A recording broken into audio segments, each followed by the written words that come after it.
blueprint for tests, purpose ensure proper emphasis given to all elements of a course of study content validity guide for writing items.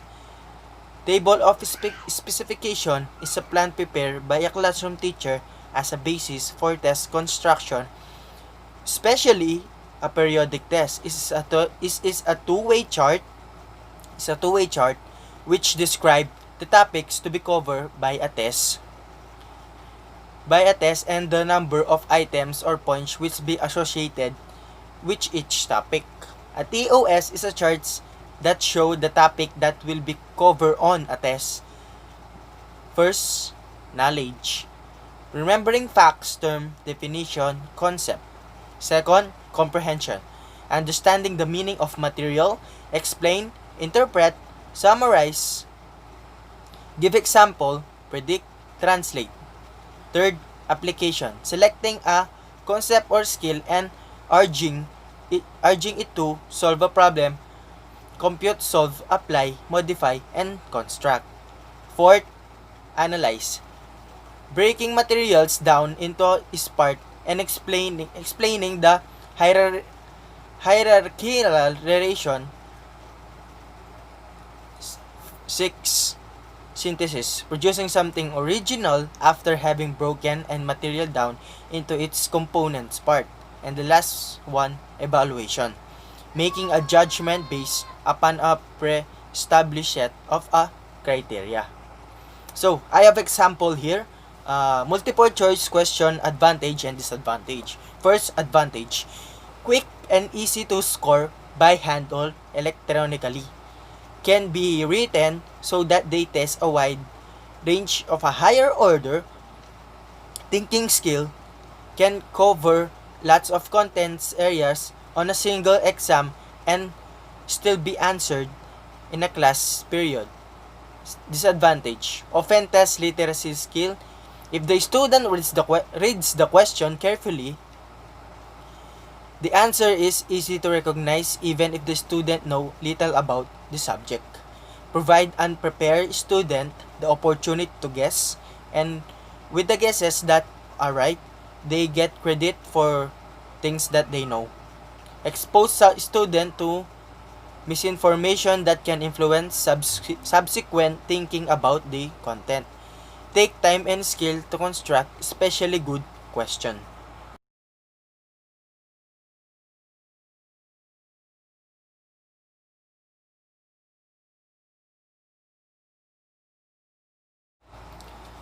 Billions of examination and assessment are administered every year across educational institutions, industries, and around the globe.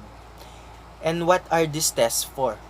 To accurately and so scientifically measure the knowledge and competence of an individual by delivering a test. You are aiming to use the information provided by tests in making a decision about the individuals taking the test. Paper and pencil instrument refer a general group of assessment tools in which candidates read, question, and respond in writing. These include tests such as knowledge and ability tests and inventories such as personality and interest inventories. Paper and pencil tests can be used to assess job-related knowledge and ability or skill qualification. The possible range of qualification which can be assessed using paper and pencil tests is quite broad. For example, such tests can access anything from knowledge of office procedures to knowledge of federal legislation, and from the ability to follow direction to the ability to solve numerical problems. So, I have 4 types of basic step.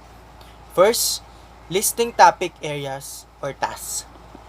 For each knowledge, ability qualification that will be assessed by tests, list the topic areas, tasks to be covered, check off any critical topic areas, tasks the particularly important to the job. For example, the topic areas will be covered for the qualification. Knowledge of office procedure might be knowledge of correspondence, knowledge of filling, and knowledge of making travel arrangement. Or for example, the task to be assessed for the qualification ability to solve numeric problems might be the ability to subtract, multiply, divide. Step 2. Specifying the response format, number of question, the time limit, and difficulty level. Prior to writing the question for your test, you should decide on such things as the response format, the number of question, the time limit, and difficulty level. What types of response format I choose? There are 3 types of most common response format: multiple choice, short answer, and essay. First, multiple choice. Which a multiple choice response format a large number of different topic areas. Tasks can be covered within the same test, and the question are easy to score. However, because all the potential answer must be chosen by some candidates, it is time consuming to write good question. The next one is short answer. With a short answer response format, a large number of the different topic areas, tasks can be covered within the same test, and these questions are easy to score. In addition, less time is required to write this question compared to a multiple choice ones. Last one, essay. Which an essay response format, only a few topic areas, tasks can be covered due to the amount of time it makes to answer question. However, the content can be covered in a greater detail. Essay question required little time to write, but they are very time consuming to score. Step 3. Writing the question and developing the scoring guide. All questions should top meaningful information. Also, the level of language used for the question should be appropriate for the requirements of the position. The question do not have to always be expressed verbally. Diagrams, graphs, and tables may be incorporated into a question where useful. When you are writing each question, you should prepare the answer, designate the marks to be allotted to each item, and decide on the rule for scoring. This ensures that there is a clear-cut answer for question. It also allows to indicate the value of each question so that candidates can decide for themselves the amount of time they should spend on each question. The marks assigned to each question should reflect the relative importance of the question. And the last one, step 4, reviewing question and scoring guide. Have the question and scoring guide reviewed by individuals familiar with the position in question. Typically, this would involve others managers and or job incumbents. Have them ensure that each question is answerable, relevant to the job, technically and grammatically correct, and clear the understandable. Any symbols, word, phrases, or content found to be offensive, ambiguous, inappropriate, or misleading should be revised or replaced. The reviewer should be also assess the appropriateness of the limit and difficult level of the question. It may be helpful to have the viewers actually take the test under testing condition. You should only include the final version of the paper and pencil test those questions that your reviews endorse.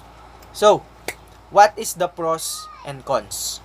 Pros of taking the paper and pencil test: the paper-based test swallow to skip question that don't know the answer to the come back for them later.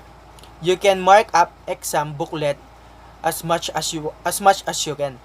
If you skip a question, you can circle the number of the question in your booklet to remind yourself to go back to it.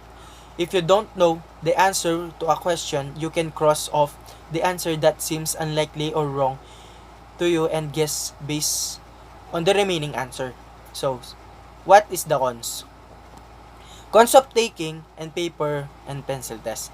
On the pencil and paper version, harder questions are randomly intermingled with easier questions, so you may find yourself spending too much time trying to figure out the answer to a question that's too hard for you, and you may miss the answering some easier question at the end of the subtest because you ran out of time.